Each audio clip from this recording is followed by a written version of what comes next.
everyone, welcome back to Financially Smart. My name is Anna and thank you for tuning in to my channel.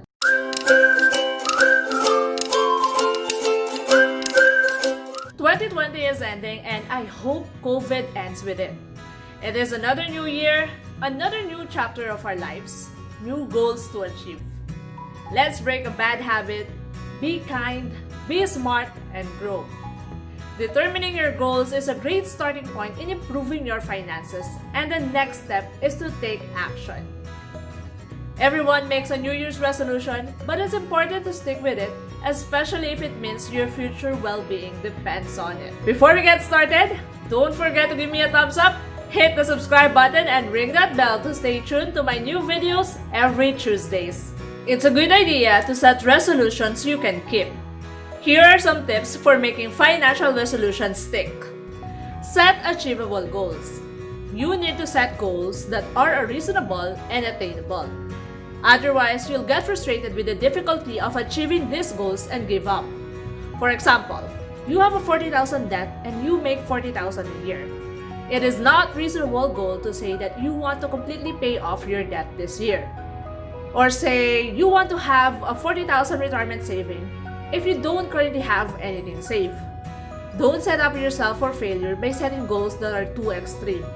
Make measurable, specific, and time-sensitive goals. Set goals that have specific outcome in mind and specific to your situation. This will allow you to measure if you're reaching your goal.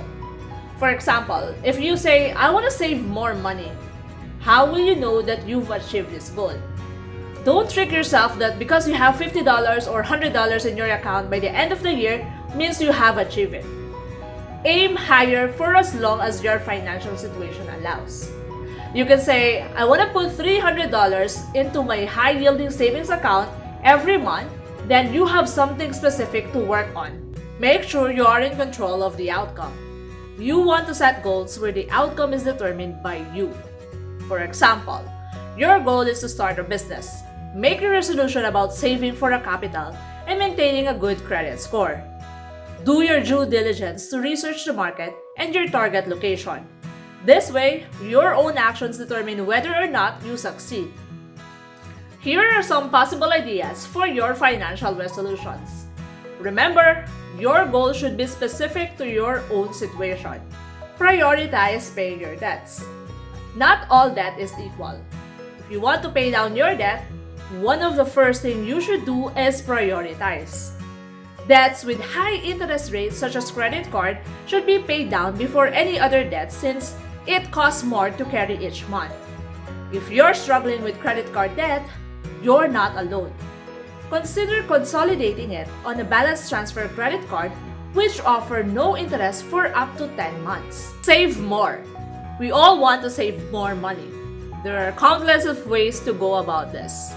You can increase your CPP contributions, set up automatic transfer to a high-yielding savings account, and cut back on unnecessary spending. Now is also the time to set up your emergency fund if you haven't already. Create or adjust your retirement plan. If you don't currently have a plan for how will you save for retirement, creating one and sticking to it is a good New Year's resolution. If you do have a plan, make a new resolution to check in on how you're doing with your savings plan and make adjustments as necessary. Cut down on fees. We pay a lot of fees for a lot of different things, such as bank account or credit cards. This year, make it a resolution to look at all the fees that you are paying and see what you can do to reduce them. Sometimes, if you call your bank, they will offer to switch you to a plan that has lower fees or no fees at all.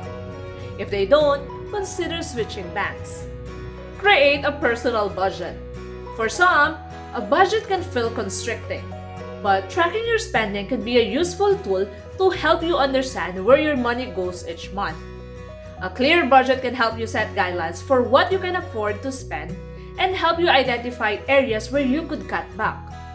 Start by writing down all your fixed expenses such as rent or mortgage, cell phone and groceries. Then you can see how much money you have left for flexible expenses such as clothing, restaurants, and entertainment costs. Looking at your credit card statements can be an easy way to see all your purchases in one place And most cards give you an opportunity to review your total annual spending by category, which is very helpful when you're setting up your budget for the year. Track your spending. Do you track how much you spend each month and what you spend it on? This is a big part of sticking to a budget. If you're not currently tracking your spending, come up with a convenient way to do so, like checking your bank account or using spending tracker apps. Check your credit score. There are numerous resources that allow you to check your credit score for free, such as TransUnion and Equifax.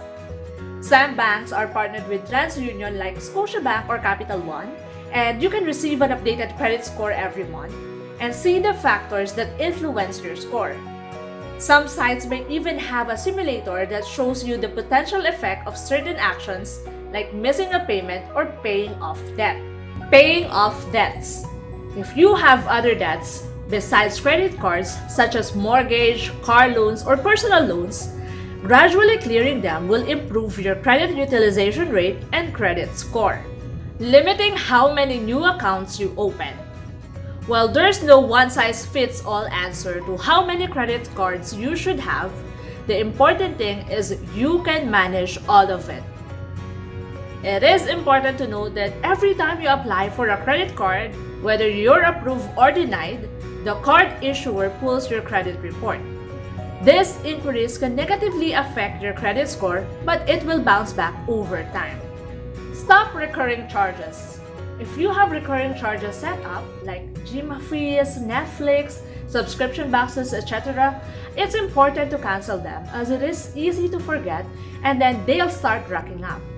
It's important not to procrastinate, especially when it comes to canceling the free trials, as that is the whole business model of the companies who charge you every month. They rely on you forgetting and procrastinating to cancel the subscriptions. Lastly, cutting back on spending. Trim down your variable expenses and totally cut back to unnecessary purchases. Make sure you are clear about the difference in your wants and needs. I hope you found value in this topic. Feel free to share it with your family and friends so that we may all grow and prosper for this coming year.